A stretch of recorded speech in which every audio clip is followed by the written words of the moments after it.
No, thanks for coming. I think really looking forward to this talk. Obviously, I've got to know Rob kind of over the last few years, and I think that there's a lot for us all to take from this, and we're very lucky to have Rob here. What we want to do is let Rob introduce himself. If you don't know who Rob is, Rob founded Jellyfish, which was a fantastic business, built the business and exited the business. He's a shareholder in MyFirst, done extremely well. Well, thanks for having me, everyone. Often when I talk about my background, I don't know where to start, so I will start right at the beginning. I was born here in the UK, and I lived here for 4 years. Then I moved to Trinidad when I was 4 years old and lived there for 10 years, and then came back to the UK when I was 14.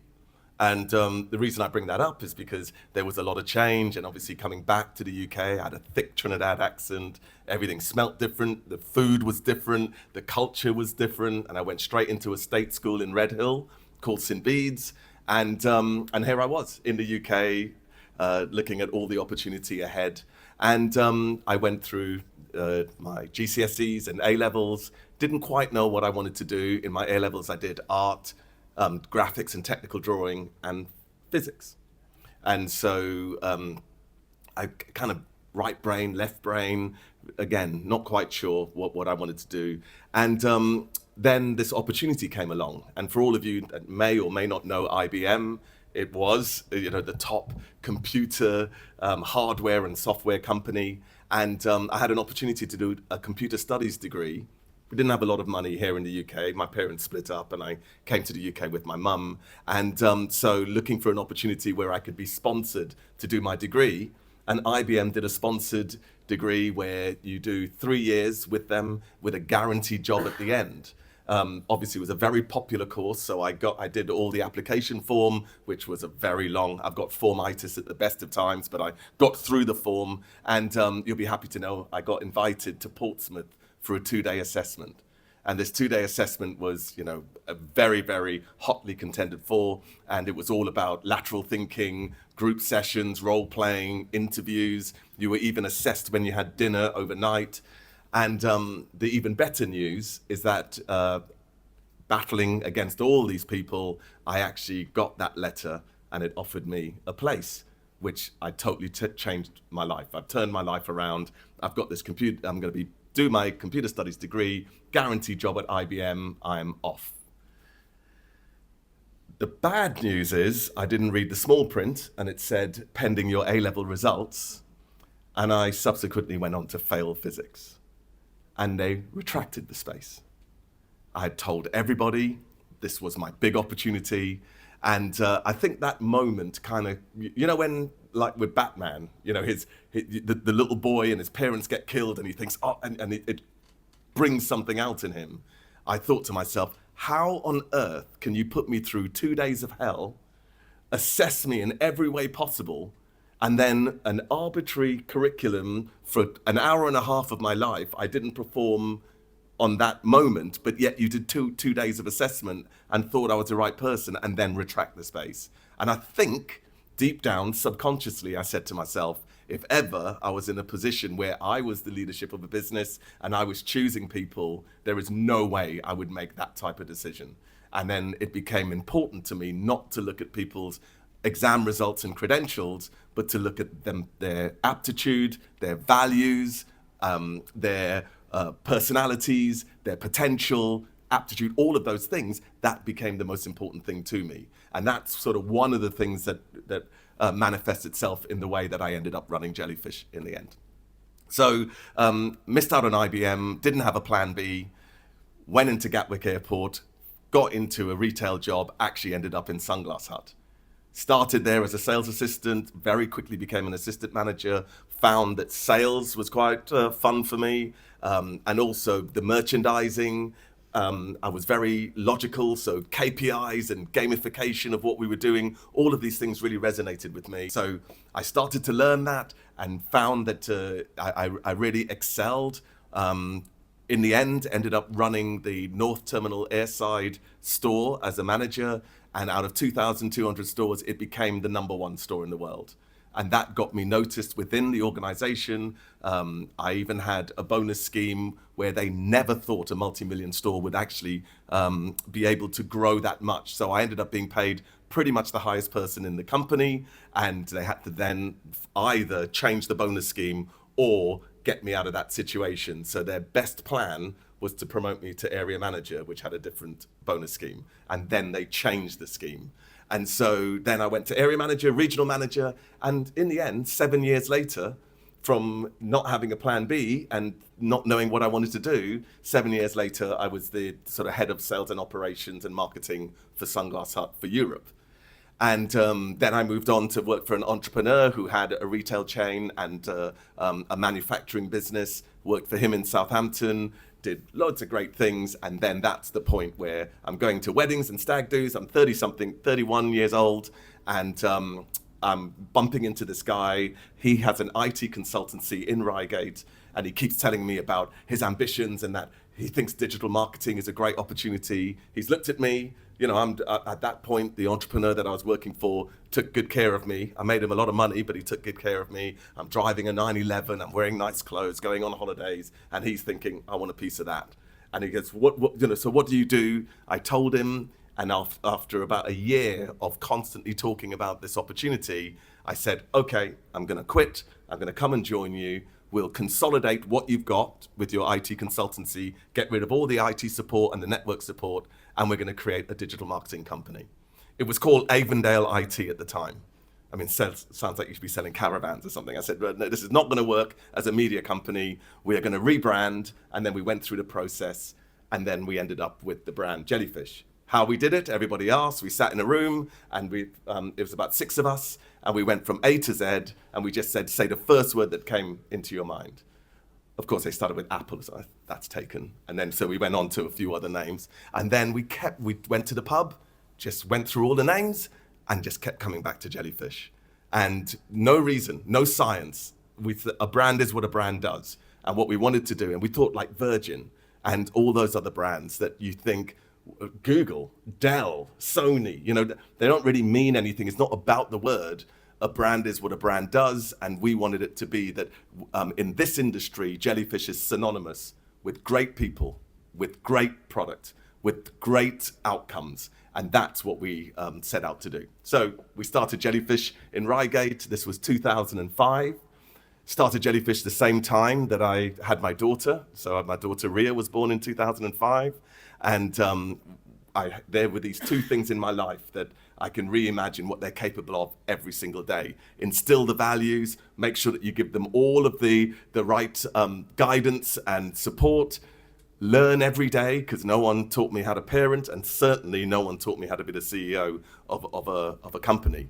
So this is everything that James is going through. I have the opportunity to share some of my retrospective wisdom and all of the things that I learned along the way. So that's where I hopefully can add a bit of value and actually can provoke thought and have those great conversations. But so then Jellyfish started in 2005 in Reigate. And we thought we'd stay niche, and we were a Google specialist marketing company. We specialized in the publishing sector. And then we started to do others. So we started to expand into different industries, different products. But the idea was at first to stay niche and to be the best at what we do and make sure that when we're the best, then we start to diversify. And to cut a long story short from that point, Jellyfish started there. Our first global office was in Durban in South Africa. Then we opened up in Baltimore, then in Barcelona, and then we started to get, don't worry, we did hit some major cities at some point, and then we ended up in London and New York, San Francisco. Actually, we ended up with 38 global offices. So we were in Australia, Korea, Japan, India, Singapore, Israel, Dubai, every European country, South Africa, Brazil, Mexico, and about 6 offices in North America. So 38 global offices, 2,200 people globally. We did a lot very differently to maintain a culture. And I know that's something that's really important to you.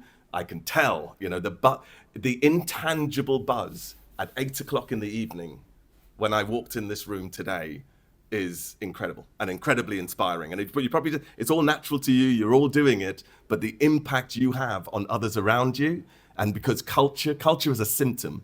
A lot of people talk about driving a culture and making a culture, but a culture is a symptom of the environment, the people, and the purpose. So if you got that triangle and it's very clear what your purpose is and what your mission is and what you're all trying to achieve together. And then the people, good people attract good people. Good people will communicate well with good people and motivate each other and drive forward, and everybody plays a part. At Jellyfish, I used to induct everybody that started and told everyone unequivocally, you are the best at one or many things in the whole company. May not know exactly what it is now, and you may not, it may not be obvious to everyone, but you are. And then we distributed accountability and made sure that we can match those traits, those capabilities, and all of that potential, and give people accountability. Because if you're the best at something, why wouldn't you be the one that trains others, that helps develop the product, the marketing material, and even be leadership within that particular area? So the idea is to find those things out, work as a team, and deliver. No one wants a team full of mediocre people. You want exceptional people where their skills lie, where their experiences, where their passions lie. And if you've got everybody back to back, you can create a world-class team. And I feel it starts with that passion and that energy. And definitely there's loads of that in this room. So I'm excited. I guess you kind of touched on, Rob, your big focus on culture building Jellyfish, and I think that we've now all got a taste of, you know, how successful Rob was from startup and what he kind of valued and pushed into his business. And I think the main message to all of us here is we do a lot of things very, very well here that people like Rob did in their business, but we just don't talk about it. We're not always aware of it. Rob feeling that buzz when he comes in is a symptom, like he says, of all of us pushing together. So I think that we need to remind ourselves we're doing a very, very good job, but we can learn from people like Rob, you know, how do we take these next steps in our journey as a business? So I guess the question is, what did culture mean to the Jellyfish journey, and why is it kind of a superpower to Jellyfish, and why at MyFirst is this something that's going to separate us from our competition, do you think?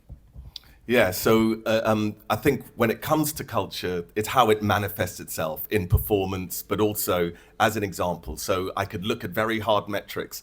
Our attrition rate across the agency industry was second to none. And so if you looked at the leadership, but when we got to the 2,200 people, I would say the key global leadership was 150 people. If you went on that list of 150 people in our leadership team, I think you got to number 105 in that list before you had less than 5 years tenure.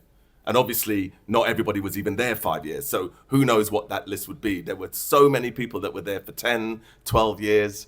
I probably shouldn't say this out loud, but I will. So we had this policy that if you lasted 10 years, because, you know, in the old days, you got a gold Rolex if you were 50 years in a company. Well, we thought digital marketing is like dog years. So every year is like 7 years. And if you got to 10 years, that's an incredible tenure. So we gave a Rolex for everybody that hit 10 years. And we thought, what a lovely gesture. And, you know, we'll give a few away as inspiration. It became a line item on our P&L, and it's like literally started to panic because every year that came, we were obviously bigger, and every year there were more people hitting the 10 years, and no one was going. And I think people hitting 8.5 years were going, I'll stick around and I'll get this Rolex. So that was a real challenge at one point, but also a great thing. I was going to meetings and pitches where everybody's sitting around the table. There might be 6 Jellyfish people, and they're all wearing their Rolexes, and then it becomes a topic of conversation. But culture, what it did is that attrition was very low, but we also did things differently because we had distributed accountability. In our organization, we created a culture that we didn't have bosses, we didn't have line managers, we had support networks, and everybody was given accountability. And when I say distributed accountability, the difference is that's not delegating.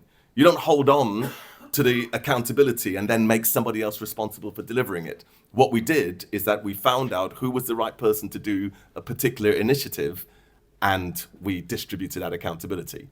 When we were recruiting, because a culture changes what you look for in recruiting, values was so important. We had 4, and a lot of companies have these values on posters and they do workshops, but it's only until you really embed it into your business and make it part of your DNA. And our 4 values was to be passionate, to be positive, to be the solution, and to be accountable. And those things were, like I say, embedded in the business. We had something called Bonusly. And Bonusly was a system where you were given 250 points at the beginning of every month, and you can distribute those 250 points to anybody in the business. If they demonstrated any one of those 4 values in your interaction with them or the outcome of a project, etc., you could give them. And then people collected those points, and they were like Avios points or whatever. You can actually get prizes and things at the end of when you've collected enough. And we had a whole brochure, and that got that peer-to-peer recognition. It also gave you a currency that you can actually acknowledge. And what it did is that it just encouraged people quite naturally to do what we appreciated and what we valued in our business. So those values are really key. And doing that workshop as a group and finding out what you all feel is important and what resonates with the group is a very important exercise as well. It also meant that all of our partners, when we were acquired, the last acquisition, and then, so that acquisition is the one that we're talking about, a few, like 600 or 700 million pounds, that the person from Brandtech, the CEO, asked everyone from the partners, Google, Amazon, Meta, Snap, TikTok. They asked all of our clients. They asked all of our competitors, people in the industry. And the one thing that made me so proud is David Jones said, there is not one single person that had a negative thing to say about Jellyfish as a business and the people that they've interacted with from Jellyfish. We were described as excellent, competent, but most importantly, nice people. And I think that was something that we wanted to achieve at Jellyfish, because I do not think that you need to be cutthroat. You just need to be focused on the mission and the outcome, and that everybody collaboratively working together, appreciating. It was always in the inductions. We said, this is not an environment where if you talk behind someone's back, then you've got to say it in a way, in a constructive way, that if they were standing behind you and you didn't know they were there, that it wouldn't compromise your relationship. It's okay. Healthy confrontation is fantastic. Healthy conflict, fantastic. But it's got to be done in a respectful way, and it's always both of you against the challenge, not against each other. If you both end up in a conversation trying to be right, that's where the problems lie. But if both of you are arguing a point, using the word argue in quotes, but you are both, the outcome, the right outcome is the primary objective, everything's so much more constructive. And all of these things were baked into it. And I say it flippantly, but I genuinely was inducting everybody that started in the company. And sometimes it was groups this big when I went to a different country, etc. Sometimes it was one-to-one, but ultimately it is to have that conversation for them to get to know me to get to know them, and to actually talk about these values and what's important to us. And then once we started to get to this point, matching capabilities with initiatives, not people with roles, that really made the difference for us. And that's, I mean, it may sound like semantics, but it's a very big difference. I don't know how many people have seen Ocean's 11, but I use that as an analogy all the time. When Danny Ocean, for all of you that don't know, comes out of prison and he's got this elaborate plan to steal the money from the vault in a casino, and he's got this really clear plan. He starts to recruit all the people he needs to execute this plan. But he didn't have an org chart with job roles. He had very specific capabilities he was looking for. So as an example, in one of the parts of the mission, he needs somebody that can fold themselves into a little safe, come out, double click. Little Liam over there. Oh, there you go. Can you do somersaults out of that safe? Oh, you can. Liam, go on. Can he actually quickly, Liam? Of course he can. It's like, I don't normally have a visual for this story. Liam, come on. Is he just gonna do a backflip? He can legit just do a backflip. A standing backflip. Here we go. Liam, show us how it's done. Oh! There you go. That's unbelievable. We knew the Ocean 11 was coming, so we. You are officially in my 11. That is. We'd get Liam in the crowd for that one. Thank you, Liam. Unbelievable. That's his second one today. He did one for our morning motivational talk with the lads this morning. That's unbelievable. Sorry, Excellent. Carry on. Well, that's perfect. So that's what he needed, and he needed somebody that can do a flip and put the detonators on the vault. And he didn't say though, "There's my org chart, and I need a gymnast." It could be a gymnast, it could have been an acrobat, it could have been a parkour expert, whatever.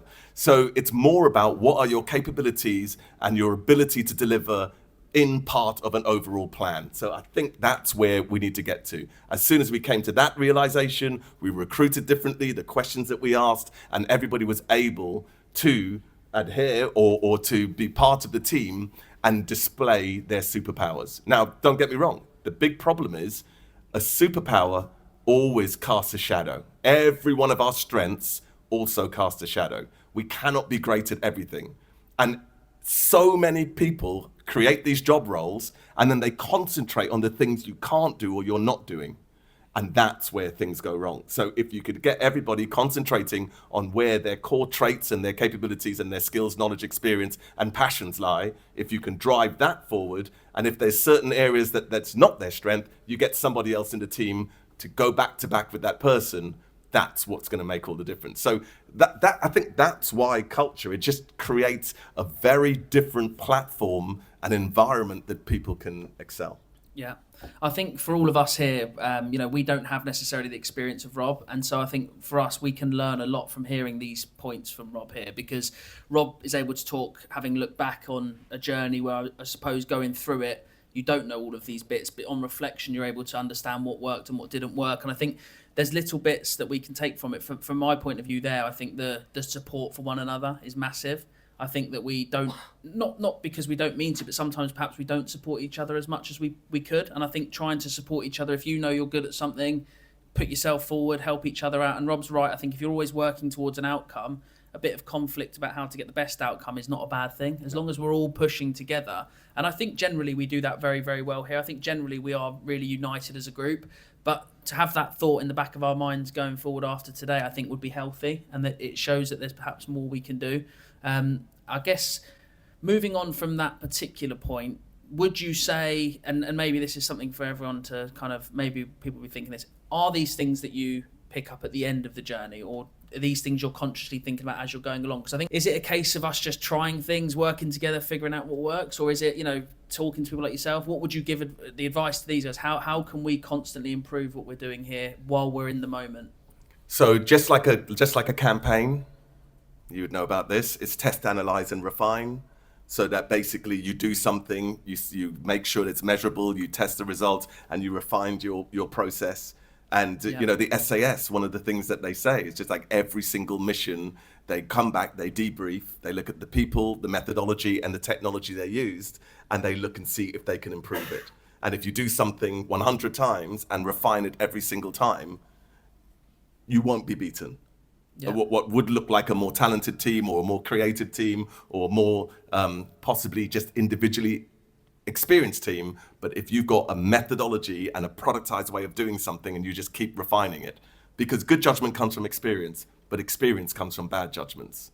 And so I can sit here, I've got experience, I've made those bad judgments, but then they're all in the context of my particular situation.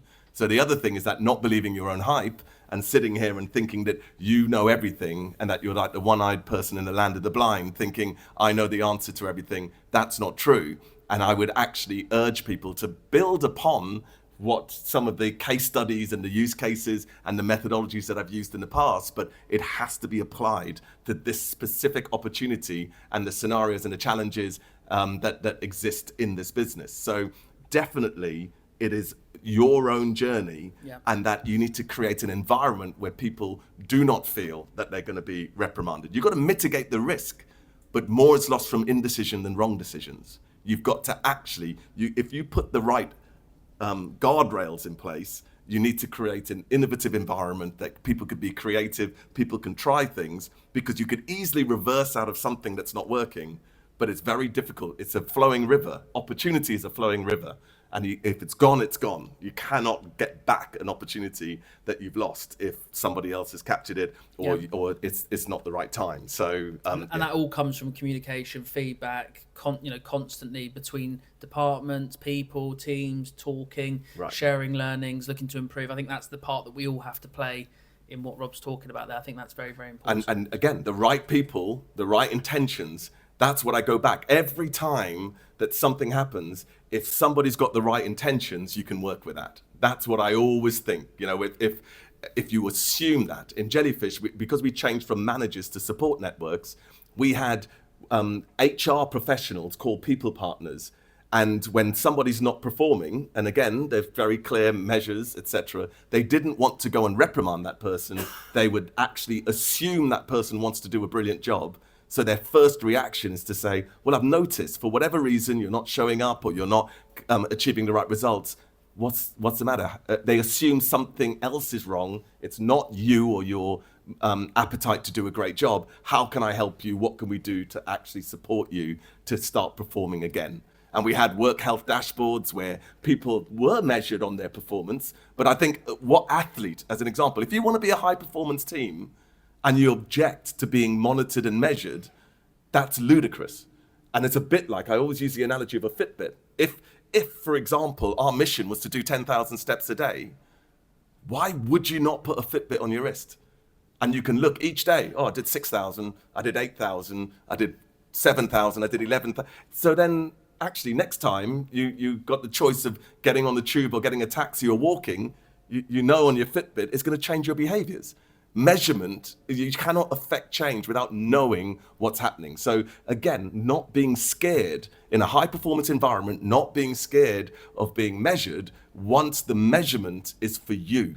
It's to support you to have a better performance, not a stick, not to be reprimanded or the threat of losing your job. It's tools to get better and to get the best performance out of yourselves. And so that's another thing. I wouldn't shy away from measurement because we had a lot of that in Jellyfish, but it was used in the right way. Brilliant. And this is quite a unique business in the sense of we're very, very early. The founding team are very young in our journey building a business. What would your advice be to kind of everyone in the business, experience, not experience, whether this is your first job or you've worked other places? What would your advice be for them to make the most of this journey with us? Because I think it's not often, perhaps you do start at a job at a times 100 company. It's very different to perhaps an established business that's been going 30 years. What would you see are the big benefits and pros to being in this environment for somebody who is ambitious, wants to do well, wants to go on and do bigger and better things? I'm conscious you started your business after being through a similar journey with a company, and some people here might want to start businesses or simply go on and have fantastic careers with us elsewhere. What would you say are the pros to getting out of an environment like this for everybody involved? Yeah, never underestimate the growth and the potential to be a category leader. It's a big responsibility being a category leader. And so even if it's within the niche, young driver in the insurance category, that growth creates so much opportunity.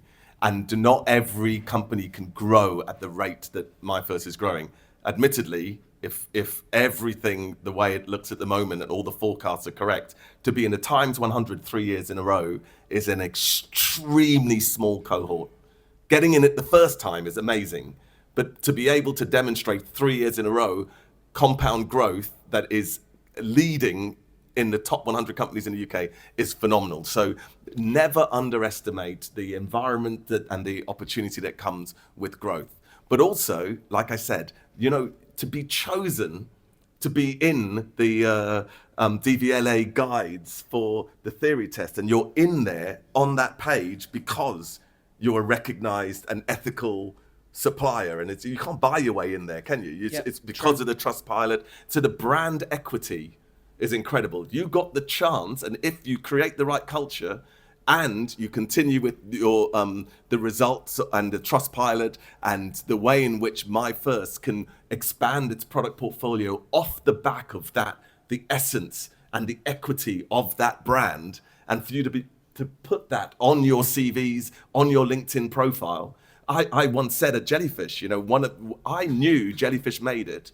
If you left Jellyfish for other opportunities, it wasn't a life sentence. I understand that sometimes there are glass ceilings that within an organization for your particular capabilities or your ambitions. But if you were to leave, if you ever put ex-Jellyfish on your LinkedIn profile, I know we made it. This company has the potential that you're going to be proud to put MyFirst at the end. Now, the difference between a logo and a brand Well, I heard this brilliant thing. If you took a laptop and put Marriott on the laptop, you kind of look at the laptop, you're still not quite sure what you're going to get. But if you took a hotel and put Apple on that hotel, I bet you could all imagine exactly what an Apple hotel, and that's brand equity, the clean lines, the technology, the look and feel, the minimalistic aspect to it, the culture, creativity, all of that stuff.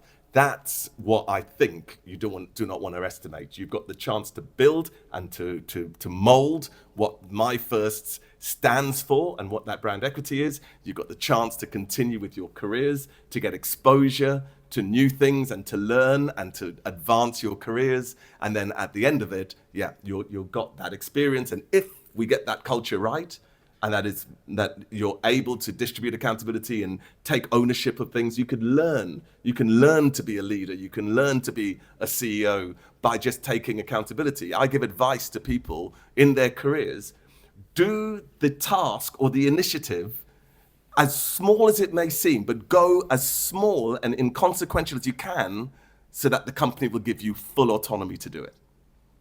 Build upon that, because you create a breadcrumb trail of achievements. Not only does the company become confident because you said you were going to do something fully autonomous, fully accountable, and you delivered it, then you get something slightly more with a bigger budget, or slightly more strategic, or slightly more impact on the business, and you keep doing those. Not only does the company grow in confidence, you grow in confidence, because you realize that with that accountability, you've got what it takes to deliver and to take that ownership. And so this is an environment where, based on the way James was, based the whole leadership team, I think that's what you're going to have here. And some of you may have no frame of reference, but I guarantee you it's not like that out there. And you don't always have what's here. And so if you were asked, why did I invest? I loved everything about the business. I loved the fact that the data that comes from it, what we could do with that. I loved the fact that we never stand still, always looking for innovations, whether I also, the emphasis on Trustpilot and actually delivering a quality product and the outcome that delight your customers, and will have them coming back and recommending you by verbally, and the actual product, constantly refining the way in which the product, adding more people to the panel. There's just so many good things happening in so many different areas, and the potential is to be a category leader in the young driver insurance. But then the brand is open to everything first. Financial products and services, it doesn't stop. So being part of this, being able to carve your own accountabilities and to go on that journey, I think it's limitless. That's why I would say you really got to make the most of this. Yeah, and I think I agree with everything Rob said there. I think for us, it's very important to remember that, because I think when you're in the business all day, every day, it's very easy to forget that, and you sort of do a job. We work extremely hard here. We all know that. It's good for Rob to know that as well. But we work extremely hard, and you can get into a bit of a mold where you're working all day. You go home, you sleep, and you come back, you're working. I think my message to all of you is remember, why you came here. What is it that made you want to come to MyFirst in the first place? Why is it that you feel this business gives you the opportunity that perhaps another business doesn't? And I think if we all remember that, we'll continue to improve. And it's something you have to remind yourself of. Why are we getting better? What is it that pushes us on? Rob gave me a very good analogy once, which I know a couple of the sort of senior team have heard because we've spent time with Rob, about the vector JPEG image. And is that an analogy you can share with these guys, and how we maintain that clarity? Yeah, it was very important in Jellyfish, because for all of you that maybe don't know, there's two types of image files. A JPEG is a pixelated file, and where you've had a small image and then you stretch it and it gets all blurry and pixelated. That's a JPEG. And a vector image is a file where you can actually scale it to the side of a building, and it holds its integrity. So it's actually specific file for large formats. And I use that analogy because within Jellyfish, we started thinking a little small. So as an example, if somebody said to me, oh, well, this team will, that person needs to sit next to that person. I'm like, well, that's a JPEG mentality. What happens if somebody needs to work with somebody in Japan? or Australia. I'm not saying that if somebody's in the same building and can sit next to each other, that's great.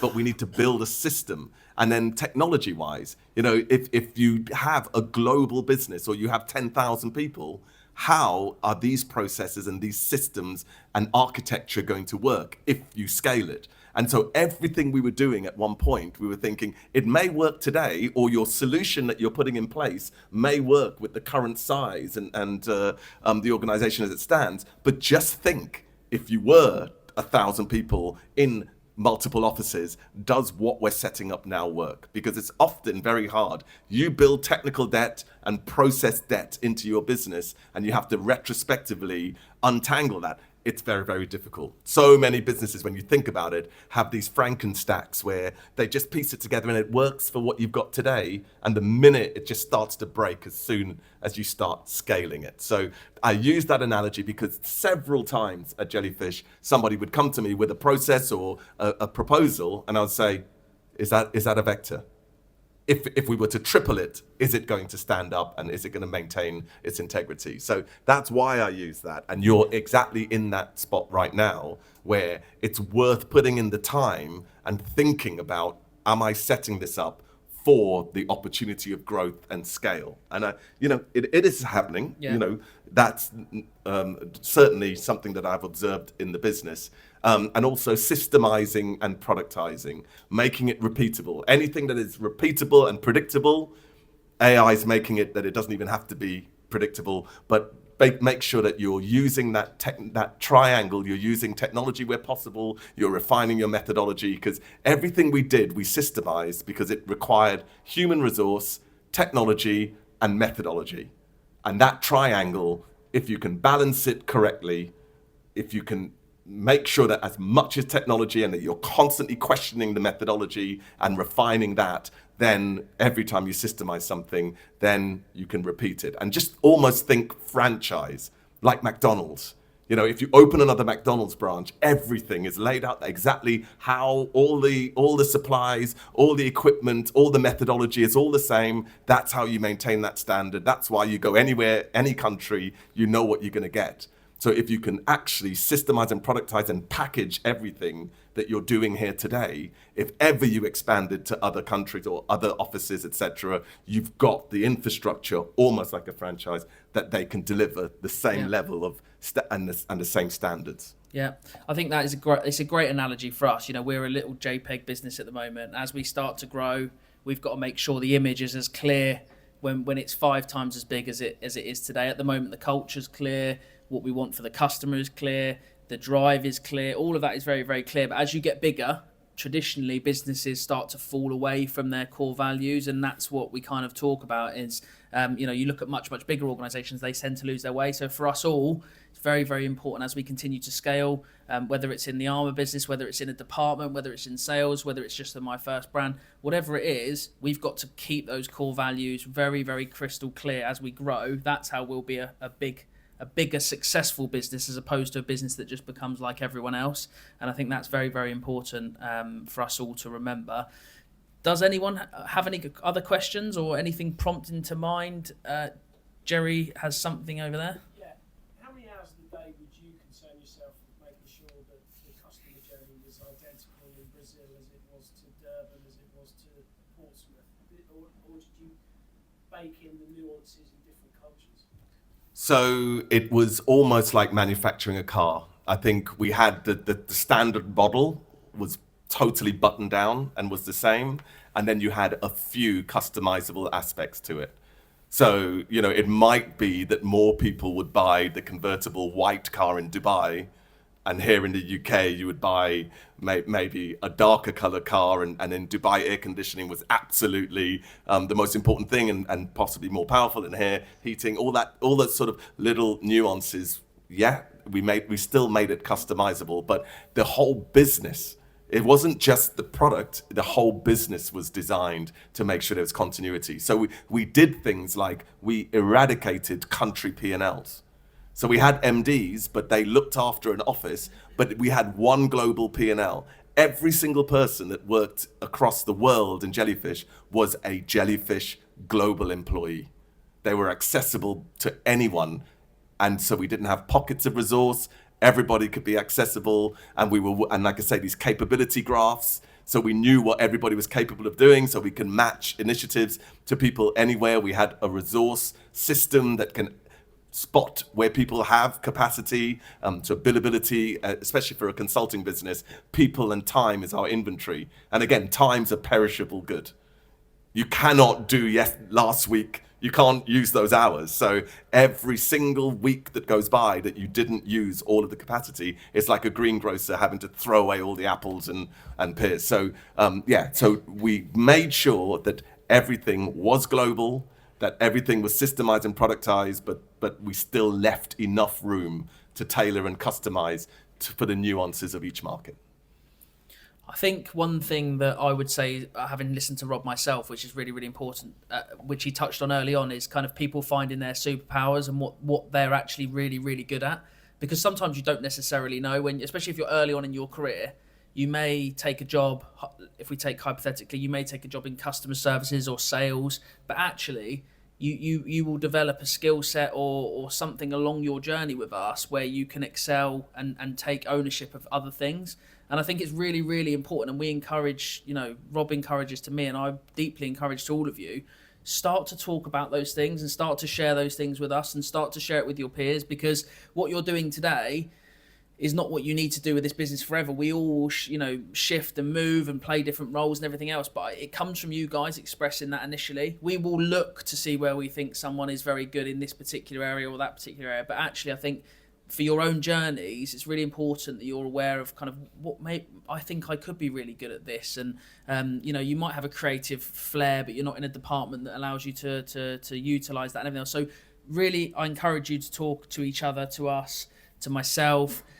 How can we aid you in kind of going where you want to go and what you want to try? And then we all need to try and find what we're, exceptionally good at. And that's where I want everyone focusing, is what comes to you and what are you good at? Any other questions for Rob at all?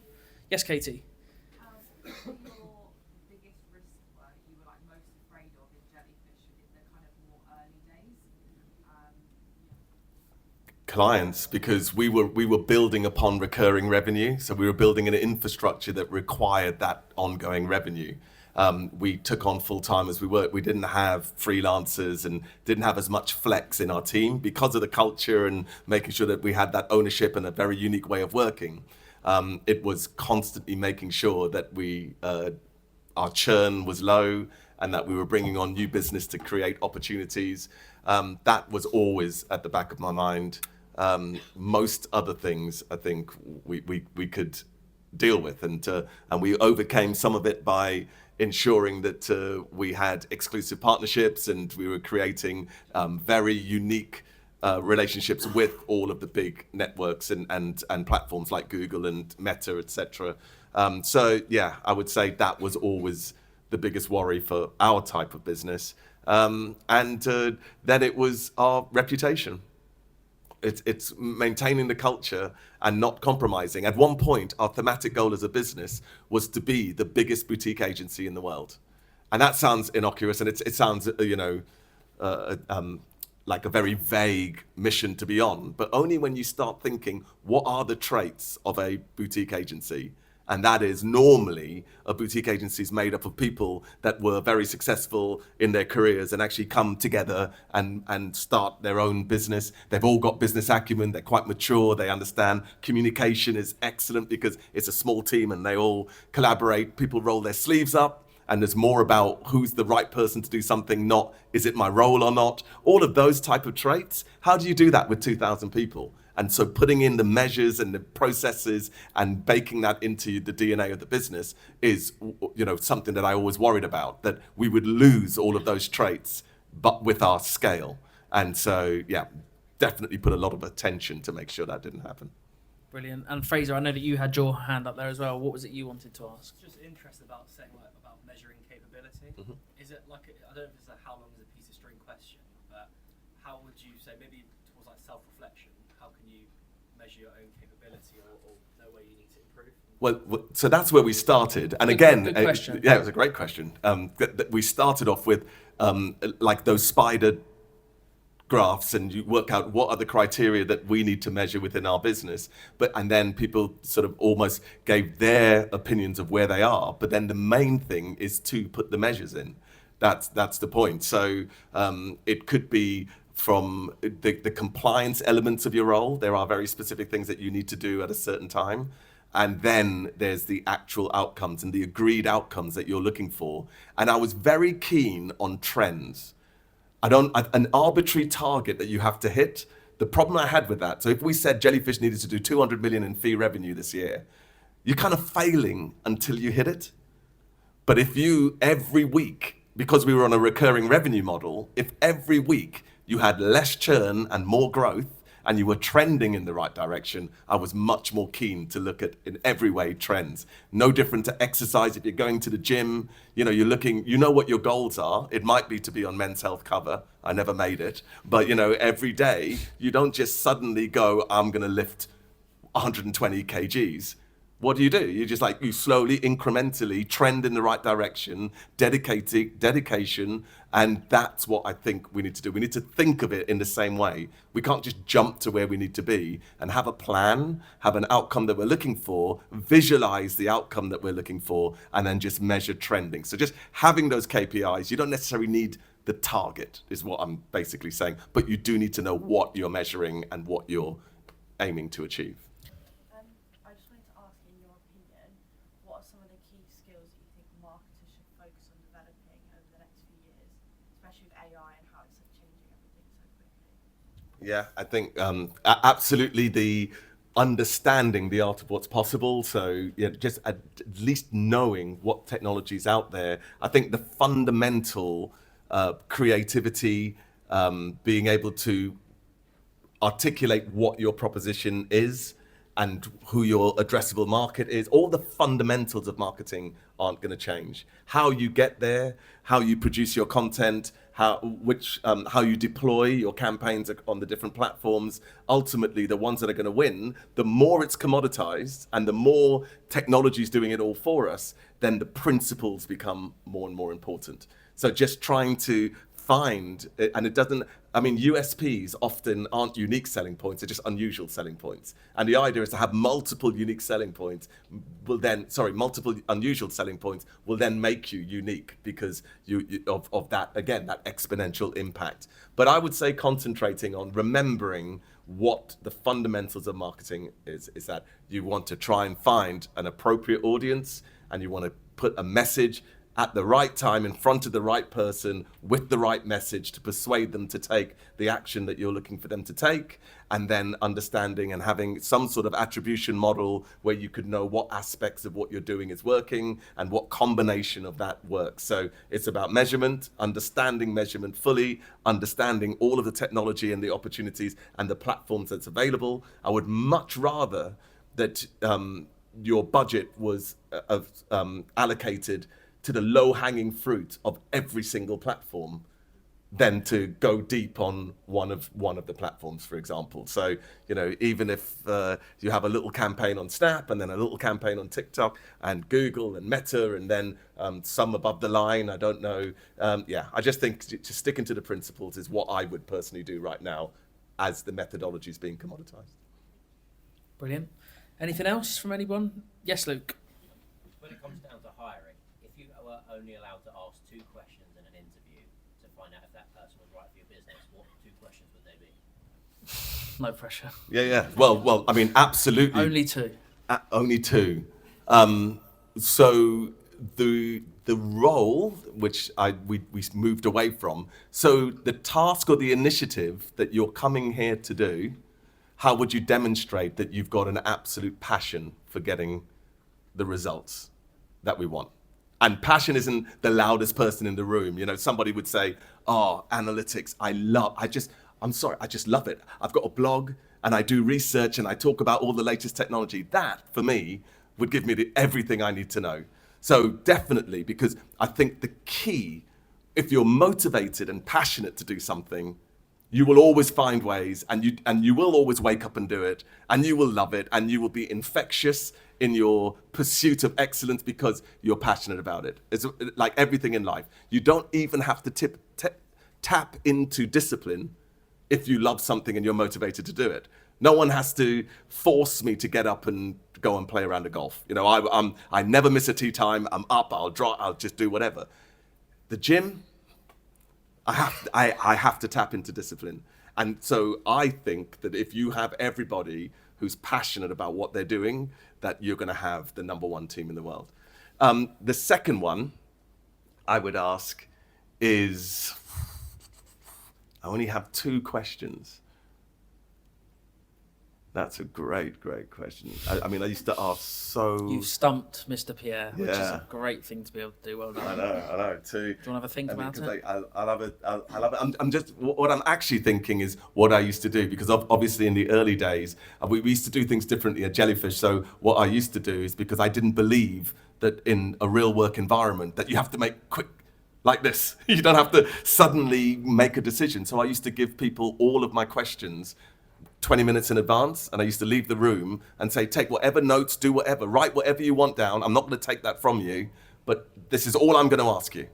You could ask me whatever you want. So I've just thought of what my second question would be. And so I would give them all of the questions and give them the time to relax, to be more of a realistic scenario, to feel comfortable, and in order to get the best out of people. So I used to do that every single time, and we always got complimented on how they felt and that they feel they gave their best performance in that interview. The question I would ask is, what's the one question you would ask me personally and about the business? Because that will tell me everything. It tells me all of the research they've done. It will also indicate what their motives are and why they're joining the business. And it actually turns them on them to find out, because it is a two-way process.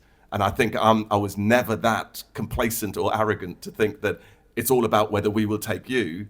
I was often selling, because if I saw the right traits and experience and reputation of an individual, I went out and actively recruited them like I would a client. And source them. So I would turn it around and find out what is important to that person that they would want to ask me. If they only had 2 questions to ask me, I would ask them that. Very good. Anything else from anyone else? Yes, Robbo. How would you balance kind of the whole thing about trying to improve kind of internally versus trying to put some sort of stress and focus on kind of external kind of market factors? What are the competitors doing? So trying to be proactive internally, but then also trying to be proactive externally in terms of the market as well. It's a really, really good question. And what I found is that the more we became trend and KPI and metric focused on our performance, it forced us to understand the market conditions and everything. So we actually ended up not thinking externally at all. Because again, you don't really know all of the dynamics and exactly how much profit or how it's working. So you might see somebody do something in the marketplace or have an amazing revenue or have a profit, but it's at the expense. You might then go and look at their Glassdoor and it's like terrible. And so everything's at the expense of one or other things. So once you know what you're trying to achieve and you look at those trends, you will eventually find them. It ended up a bit like Instagram, and everybody was just putting out there their best image of what they were doing, and it often isn't really like that in reality and real life. So I didn't really concentrate too much, and I didn't really want excuses. It's like one of those things that it's Sunglass Hut. It used to happen all the time. If we were down, everybody says, well, it was raining today. So okay, well, it was raining today, but then so what can you do? And there's loads of creative ways in which you can do things differently, and you can cater for rainy days. So until somebody stops talking about macro. I'll give you another example. So I've got a restaurant in London called Ember. Oh, yeah. So the general manager came back from a conference and said, everyone's 10-15% down year on year. This is a real struggle. So that's why we're 10-15% down. I thought, there are potentially 600,000 people a day that come into the city, and we're trying to get 60 covers. And you're going to try and tell me that the macro decline is the reason why, out of 600,000 people that came into the city today, we can't get 60 covers. That's a perfect example where I don't even want to know. That's ridiculous. So let's just concentrate on how do we get 60 covers from 600,000 people, which absolutely has to be possible. So yeah, I didn't really pay too much attention. Focus internally on what we're doing is the message I get from that. Any other questions from anyone? Yes, couple. We'll go with Tim first, please. The yin and yang question. What's given you the most satisfaction out of your career, and what's been your deepest regret? Oh, well, I mean, my deepest regret, funnily enough, I talked a little bit about the flexibility. This is a very bit of therapy here. Well, actually, this is just quite a technical, boring answer, to be honest. The one regret I have was not to bake in more flexibility in the workforce.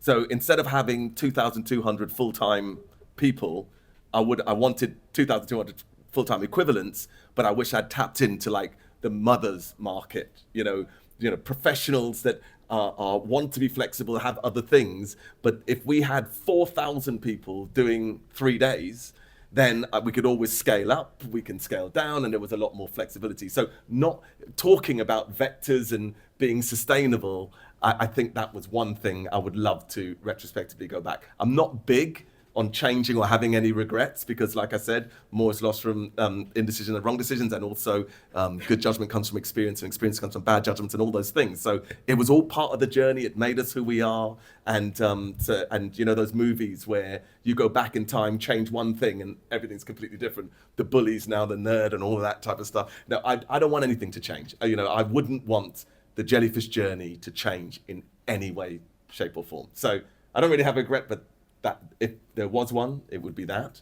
What am I most proud of? It definitely is not the exit, where everybody congratulates me now I've finished and I'm not actively in that business. The best time of my life was in that business, and when I was actually on one project with a team, all doing great things. So what I would say is the thing I'm most proud of is the fact that the reputation that Jellyfish ended up having, and the culture, and the fact that tomorrow night I'm going the Reigate office. I think there's 100 of the alumni who are all getting together off their own accord, and they're all still meeting up, and I still get everybody contacting me and involved, and I just think that the culture and the family, and we have a bunch of what we call jelly babies. So people who met and had babies in Jellyfish. So and there's a whole bunch of those. That all of those little sort of sentimental things make me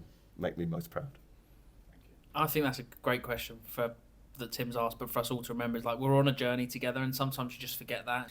Yes, go for it. Two-part question. So it's really easy to feel like a bit of a robot kind of at work. You come in, you do your job, and you leave. What do you think with kind of culture and people being so important at Jellyfish? First part is like, what do you think are some of the best ways for an individual to keep their individualism at work? And then the second part is like, how do you think the company should kind of nurture that individualism and kind of almost appreciate it rather than just keeping that same monotonous work routine? Yeah, I mean, it starts with things like identifying and saying that you're unequivocally the best at one or many things, working towards identifying that, giving that responsibility and accountability, and having projects where you're able to influence the entire business with your particular skill. That gives you exposure, that gives you recognition, and just by proxy, everybody realizes that, this is something that you're really great at. And you don't have to, I don't think just compliments and sort of awards and recognition, it's good, but there's nothing better than actions speak louder than words, and giving you that level of accountability and actually allowing people to get involved and to have different workshops and to lead things within the business. That accountability is really, really crucial. And I think that's one part. The sort of robot bit, well, again, at Jellyfish, we did things differently because in the end, because no one had a boss, in order to progress, you created your own almost development plan. And what we did is you created a business case to get promoted. So you can either get a grade promotion or a title. If you were changing your responsibilities, you can apply for that, or a grade increase. And you submitted a business case where you knew what your compliance KPIs are. You had to have a green light on that. And then what did you do over and above the role that you're doing today? So searching for those tangible ways in which you've added value. And it doesn't have to be like just sales. It could be one of these marginal gains that you can show that this part of the process or this thing you've added value, and then submitted those business cases. And then every quarter we had a panel that would then assess these business cases. And if you had a green light on your showing up, being at work, your compliance criteria, etc., if we felt it genuinely warranted it, then you got a promotion, and it gave you a chance. So the question is, having an environment where people are allowed to, and this would be for introverts or people that may not have the confidence to shout very loud, having a mechanism and a mechanic within the business that you can communicate what you're doing and then be motivated to do something, and then be able to say that to the business. And you know, the icing on the cake with that is that we then anonymized those cases. So in the end, I think over 2,000 people over the last 4 years of my tenure there got promoted in this way. And the last 2 years, yeah, all of the unconscious bias was taken out of the process. So, you know, the gender gap closed. It wasn't about romancing your boss and who went to the pub and who had the smoke breaks outside. All of that was gone. You actually had to sit down and show that you have tangibly added value over and above what we expect from you on a day-to-day basis. And I think that also led everybody to feel appreciated, because they were given the chance to share. It was never suppressed. You were never had to deal with the politics and the unconscious bias in the business. I think that's brilliant. I think that particular point for, you know, the kind of senior management in the business at the moment, I think that's something we should all take on board. I think it's brilliant. I think giving everyone the opportunity to put those cases forward and anonymising it and everything, I think it's fantastic. What would your final kind of bit of inspiration for these guys be? You've obviously built a business from zero to just under $1 billion. Something that not many people have ever done. We don't often get the chance to talk to people like yourself as a team. What would your kind of final message to be to the people, the staff at MyFirst, and kind of give them a kick on into the new year with your thoughts, really? And then we'll draw a line under that for tonight, if that's okay.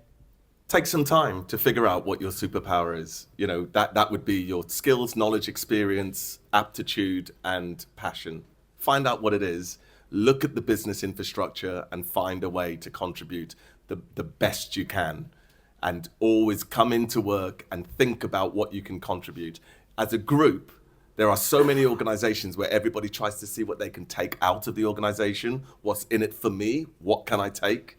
And if you imagine, if you've got 200 people and you've got a resource pool in the middle and everybody's trying to take what they can, and then you've got another business where everybody's thinking, what's the most I can put into this? And what can I contribute? And imagine which business. So if you've got one business where you're putting everything you can into it and there's 199 other people putting everything into it, which one of those two versions do you think you're going to personally get the most out of? So think about what you can give to the business and what you can contribute, and in the right environment, you will get that back multiple times over. That's what I would say. And believe in yourself and believe in what your superpowers are, and do not listen to criticism from somebody you would not seek advice. That is the key. There are haters out there. There are people that are going to want to actually suppress it, suppress your performance to elevate themselves, etc. But we are looking to create an environment where that doesn't exist. Everybody are happy for each other because you've got your own personal ambitions, aspirations, skills, contributions. If you focus on that, a bit like not focusing on your competitors, etc., don't worry about everyone around you. If they're doing the same as you are and you're concentrating on what you can contribute, this will be an unbelievable company and environment, more than it is today. Brilliant. Appreciate that, Rob. I think from all of us, what a great message to finish on. You know, you're doing an amazing job. We continue to do what we're doing. I think Rob's emphasis is that we take a look at what we want to get out of this. You know, go away, reflect on it, start to really think about how you want to progress yourselves, your careers, your teams, the business. And I think that the analogy there of us all putting in versus all looking to take out is a brilliant one. And there's only going to be one winner. Thank you so much. Brilliant. All right, perfect. Brilliant. Thanks, guys. Excellent. Thank you very much.